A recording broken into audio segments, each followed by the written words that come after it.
Thank you. To go back to the topic, why is the potential of women so important?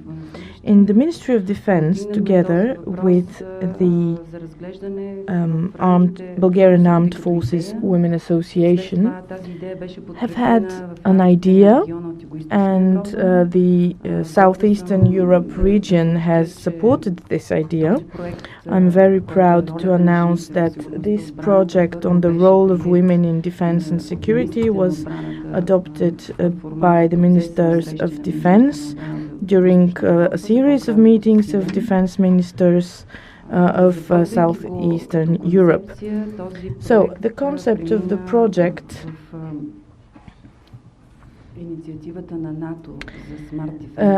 was in line with the Smart Defense NATO initiative, and soon it became one of the leading projects of the leaders.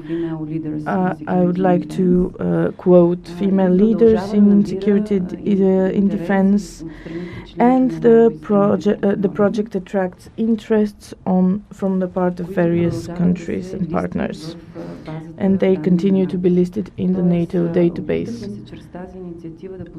With this initiative, we tried to achieve real synergy of effort in the Southeastern European region, and also in the work for following the implementation processes of the application of the Resolution 1325. This requires a lot of effort on the part of the Ministry of Defense, and I'm part of the team, of the national team working on this subject. Here I have to add that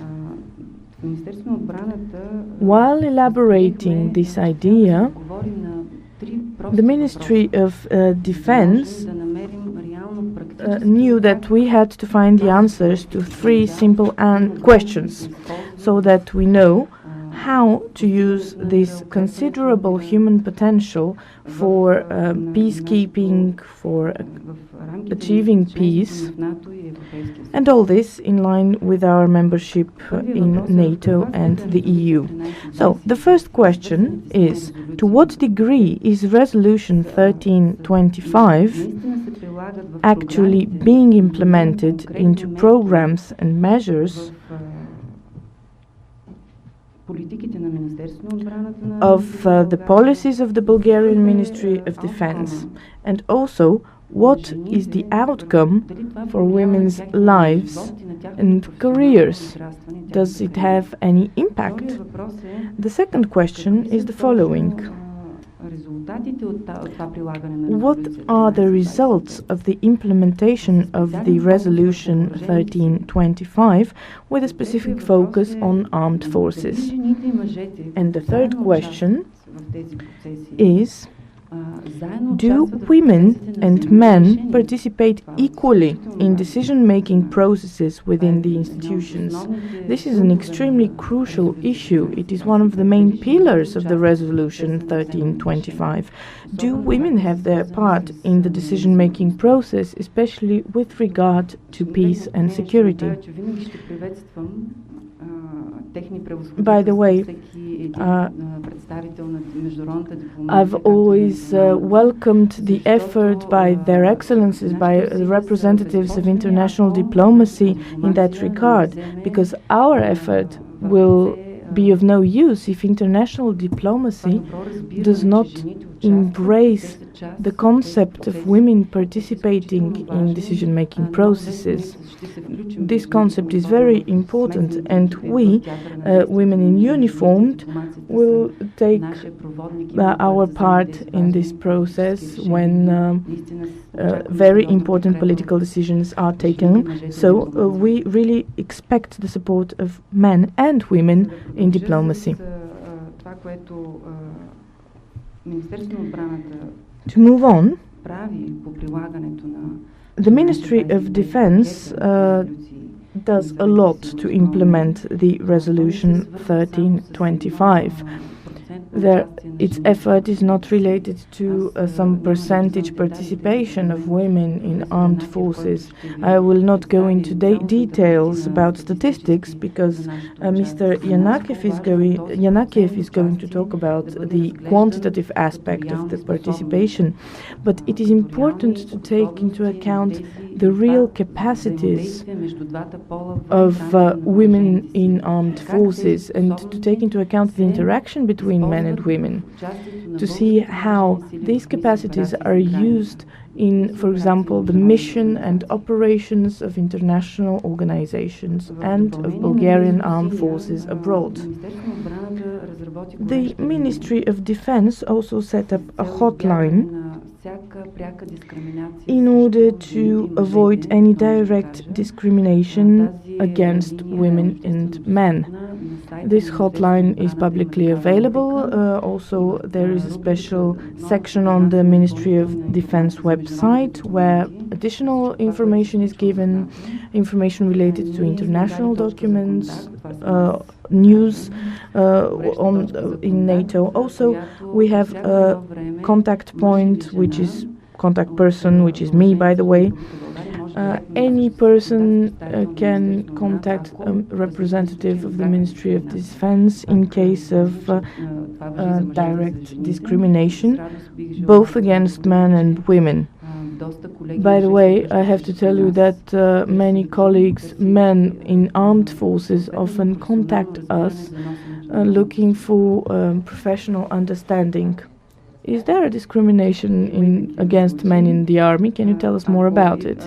Yes, there were such cases. If you need more details, I can talk more about it. It is very interesting. But to be on the joke side, I will give an example of such discrimination.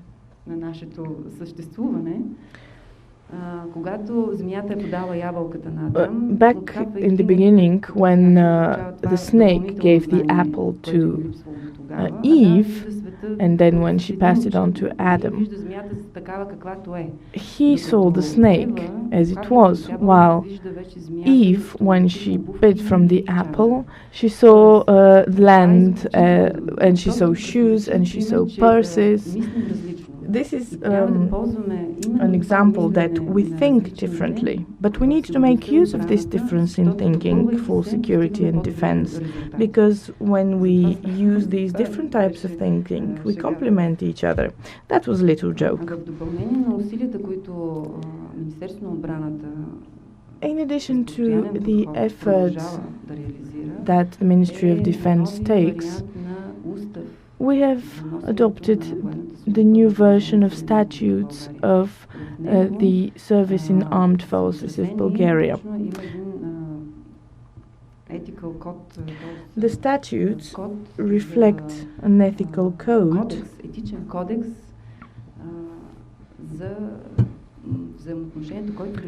on relations between men and women in armed forces in Bulgaria, because at all levels of the structures we see different types of attitudes, relations towards women, and different types of categories face different problems when doing their everyday work, and such issues are faced by our commanders as well. And our association will continue to insist on opening up all specialities, all categories, because we really want women to be able to rise up in hierarchy. When a young woman enters the military academy, she will complete her basic education, but then she can be able to be appointed as a commander, as a young officer within the armed forces structures. Given what we say today about retranslating policies from the top down, by the way, I regret that there is no representative of the Ministry of the Interior here, so our staff needs to get used to working in a mixed environment.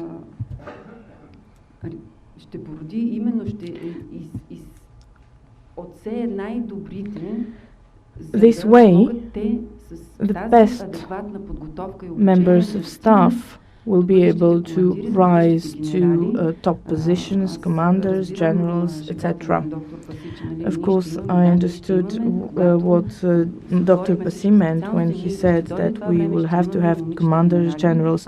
I'm sure this time will come. Whenever all positions are opened up to the two genders, I'm sure that we will have women generals, because already we have young girls who are in training, and every day they prove themselves as capable. So, I will not dwell in much detail on this project, but still, we have taken continuous action within the Ministry of Defense, and we realized that it is not enough to develop only this project. We also need to take active participation in all processes of revision within the NATO. In this framework, Bulgaria has been one of the first countries that said it would like to participate in the revision of the application of the Resolution 1325 within the NATO structures, and also regarding the efficiency of NATO.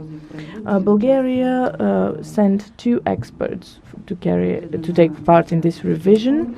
It takes part in the KFOR and ISAC in Afghanistan operations currently. This continuous approach of the Ministry of Defense will be understood by our structures all across the country. And here I can make a promise that I will never stop answering all questions raised by my colleagues, both men and women, questions on how these policies are perceived by the private, the sergeant, the officer in departments all across the country. For me, this is not just a professional task, it's a cause, and I will waste no energy and effort about it. In NATO, we have reached the conclusion that this is a very difficult job. Very often it is not rewarding,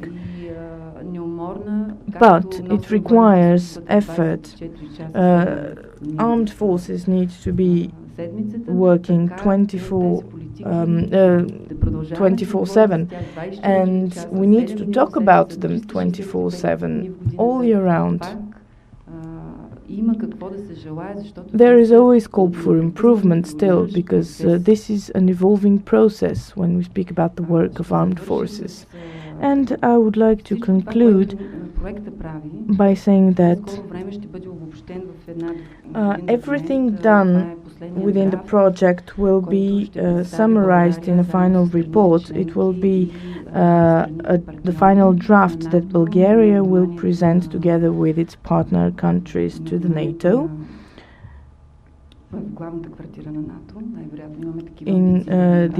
To the attention of the NATO HQ, we hope to be able to do it there, because this will be a multinational document. It will reflect the position of all countries, members in the NATO and partnering countries. Also, we would like to protect this document under copyright, and the document also will be presented to the attention of the Bulgarian public. Thus, I would like to ask for the attention of the media, because this document will be the reflection of a lot of work that has been put in. I'm not sure whether you know how difficult it is to summarize national positions of different countries within one document. Perhaps only my colleague here can know this, because She knows how this is done within the NATO.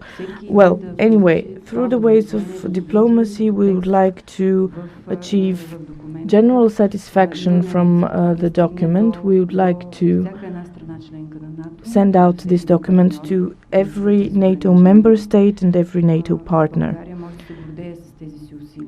Bulgaria can only be proud with these efforts so that this document reaches all member states and partners as soon as possible. The topic of Resolution 1325 and the resolutions related to it is very wide. This panel is not enough to discuss everything that has to be discussed on this topic. I would like to also participate in the other panels. I will not elaborate on the specific documents because they are very wide-reaching, their scope is wide, so as I already mentioned, there are more than 15 resolutions related to the main resolution 1325 on the participation of women in decision-making. This is a very important issue in the processes of building and stabilizing peace. The applications of Resolution 1325 can be many. For me, it is a very wide resolution. It is a cross-functional topic, as we say it in the NATO, because personally I think of myself as a NATO officer. I hope I'm not offending anyone by saying this. But once again, to go back on the final report, we would like to be able to present it within a month. We are currently drafting the last national comments and data. And once the countries approve the document, we will be able to disseminate it publicly. Once again, I would like to ask for the support of Bulgarian media and NGO, because we really need to understand clearly what is in this document so that it doesn't remain just on paper. We don't want to just speak. We would like to take specific action, and this action will be part of a specific roadmap. The roadmap will constitute the basis of all the effort of the countries working on this process. So what do we really need to do in order to be able to report it after and to give a clear answer to society as to what we in the Defense Ministry we do, or in the Ministry of the Interior? Because at national level, when speaking of the Resolution 1325, all eyes go to the Ministry of Defense. This package of measures have a very wide scope for action by governmental and non-governmental organizations. I'd like to stop here, and I hope to be able to participate actively in the discussion afterwards. So if there are any questions, they're very welcome. Thank you for your attention. I thank you too. It's very good in a country where we speak about schemes mostly. Person is using the word cause, and I hope you are very sincere in this. And I would like to give the floor to Captain Entislav Yanakiv, who is director of the Defense Advanced Research Institute at the Georgi Savarakovsky National Defense Academy. So please. Thank you, dear Mr. Passé, Mr. Buzilov, Your Excellencies, colleagues. Would you please allow me first to thank the hosts for this important international forum, for the opportunity offered to present some of the results of a project on which I have been working for several years, but it was finalized due to the support of the Fulbright program, where I had a scholarship between October 2012 and the end of March 2013. The project was addressed to a study of various policies and practices in the provision of equal opportunities and the management of diversity in the staff of armed forces. Our work in the Institute in the USA, Defense and Opportunity Management Institute, was an excellent chance for me to make this analysis. The research provided a very good basis for a comparative study of policies among several member states in NATO. Of course, the most in-depth was the one carried in the USA, Canada, Germany, Belgium, the Netherlands, and France. And I'm very happy that I'm able to say that the product of this project is already in my hands. Clement Ochrici Sofia University has a publishing house, and the whole work has been published by them. So that's as much for promotion's sake. So I would like to place to your attention data which are actual about the representation of service women in the armed forces of the USA, Belgium, the Netherlands, Germany, and the United Kingdom by categories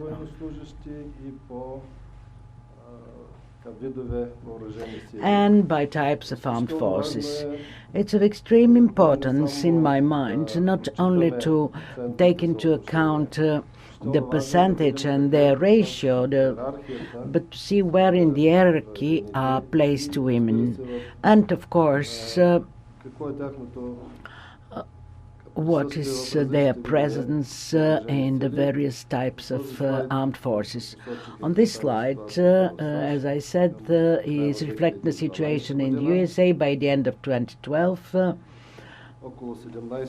About 17% in total in the armed forces of the USA, in the in the Defense Department. Are women, 9% are candidate officers, and 14.3 privates or sergeants. Maybe our colleagues from the States had to take stock from us in a report dated 2012, which was presented to the Congress of the United States. It was mentioned that in the armed forces, 99 of positions in active forces are already accessible to women. And this is the highest share of positions in the three types of armed forces open for women. In land forces, the percentage is the lowest, 66, and in the Navy, 88. What is the demographic situation in Canada Armed Forces?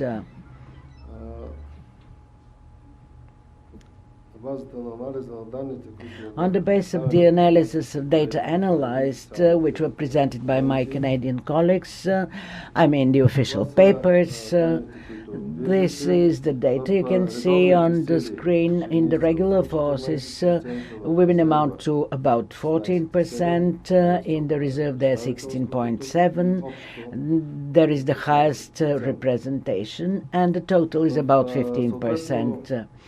And in the three types of armed forces, which is the next slide, the highest falls to women in land forces, in the air forces, and in the Navy is close, and the lowest belongs to the land forces.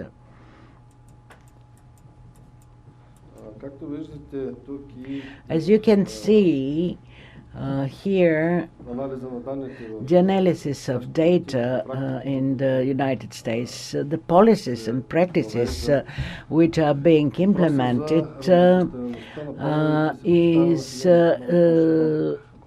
as well having the gender issue in a wider context, taking into account the whole range of existing differences, cultural, ethnic, people with disabilities. The latest report I got familiar with was presented to the Commission of Military Leadership and Diversity Management. Inclusion was used and diversity as well. These were the two terms utilized.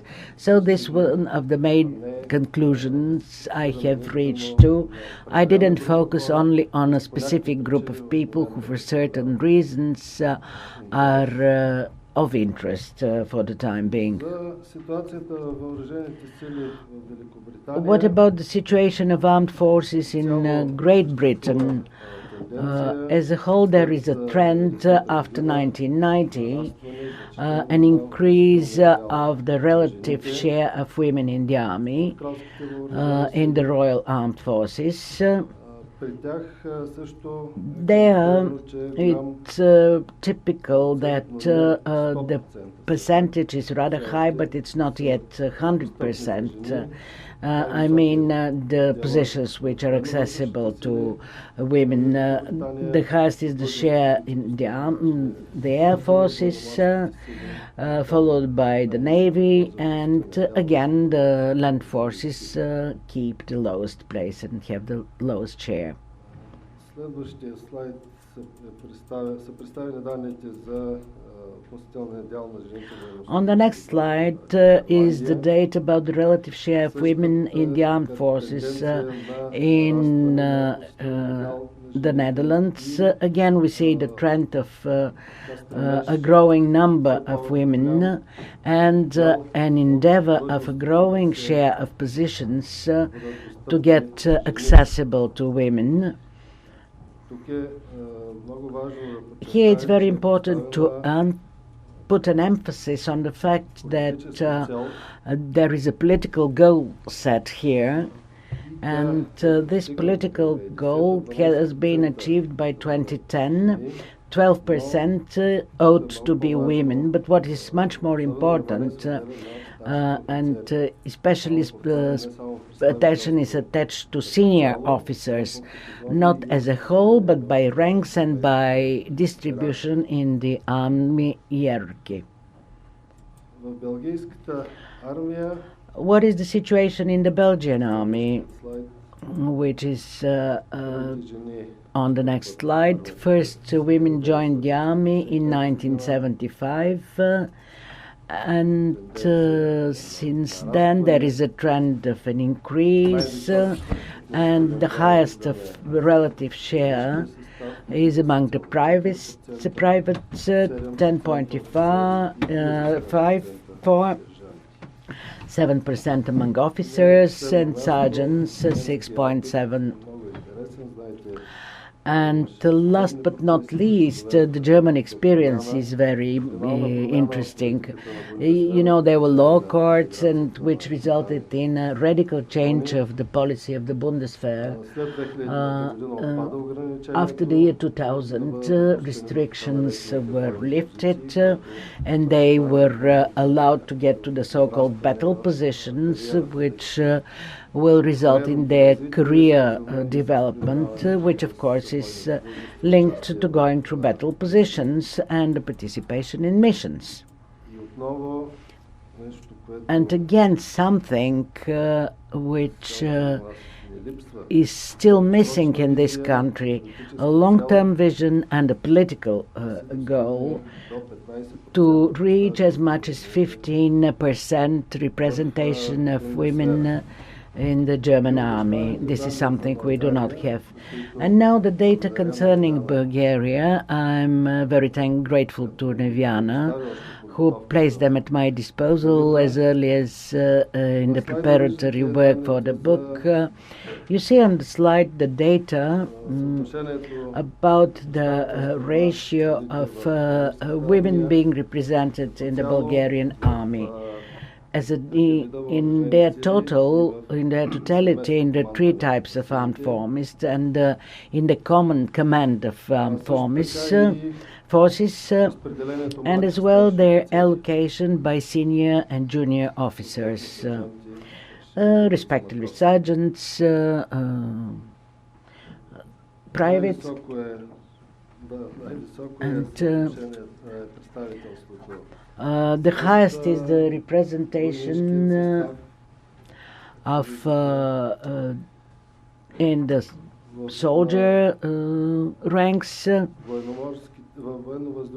as you see in the air forces as well, and the common command of the forces and the air forces. There is almost an identical ratio, and the representation in land forces follows, while in the Navy they are represented the lowest.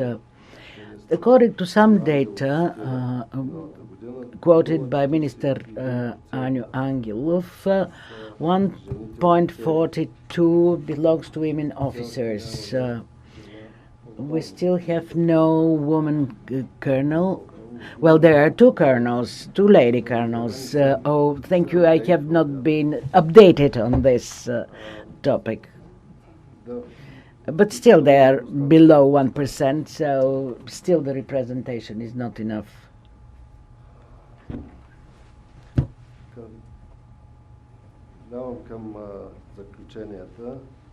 Now I'm going to the conclusions. It continues to be a problem requiring urgent measures and especially long-term policy and a vision for its solution. The representation by structures in women in the army.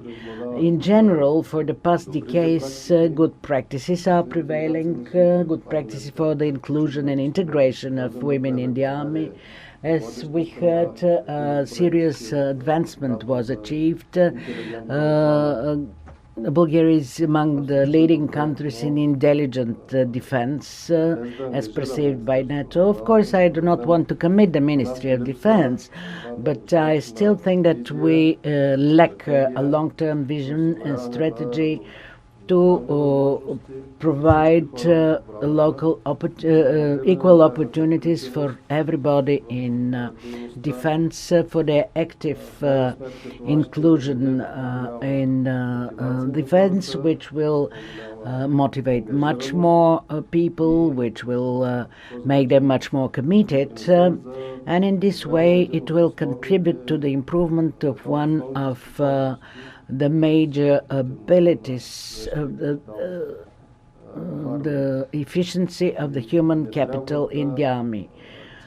We should not place the emphasis only on women, of course, but we ought as well to assume a more complex and extensive approach. That was the conclusion reached by some colleagues in the US Army. Thank you for your attention. I'm ready to answer your questions. I thank you too. This was very interesting data, and obviously some conclusions as well could be made on the basis of this data, but maybe this will be a later discussion. Now we will have Colonel Mercida Mešetović, who is an expert on expert advisor for analysis and assessment of defense activities, policies and plans department in the Ministry of Defense in Bosnia and Herzegovina.